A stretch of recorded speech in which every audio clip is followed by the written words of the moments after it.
તો કેટીવી વિશેષમાં આગળ વાત કરીએ તો વડોદરામાં પીવાના પાણીની લાઇનમાં ભંગાણ સર્જાયું છે। મકરપુરા રોડ પર બરોડા ડેરી નજીક ભંગાણ સર્જાતા જ 4 માળ સુધી ફુવારા ઉડ્યા। હજારો લીટર શુદ્ધ પીવાના પાણીનો વેડફાટ થયો।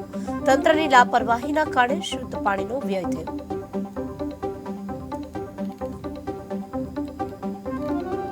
તંત્રની લાપરવાહીના કારણે શુદ્ધ પાણીનો વ્યય થઈ રહ્યો છે। મહત્વપૂર્ણ છે કે તંત્રની બેદરકારીના કારણે પાણી મૂડી માત્રામાં જે વ્યય થઈ રહ્યો છે, જેને લઈને સ્થાનિકો પરેશાન છે।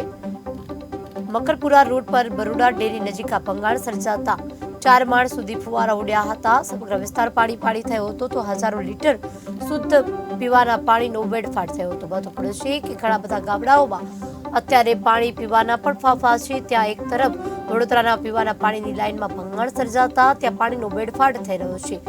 ગામડાઓમાં લોકો દૂર દૂર સુધી પીવાના પાણી માટે વલખા મારી રહ્યા છે, દૂર સુધી જઈ રહ્યા છે, તો બીજી તરફ તંત્રની બેદરકારીના કારણે પાણીનો વેડફાટ થતો નજરે પડી રહ્યો છે।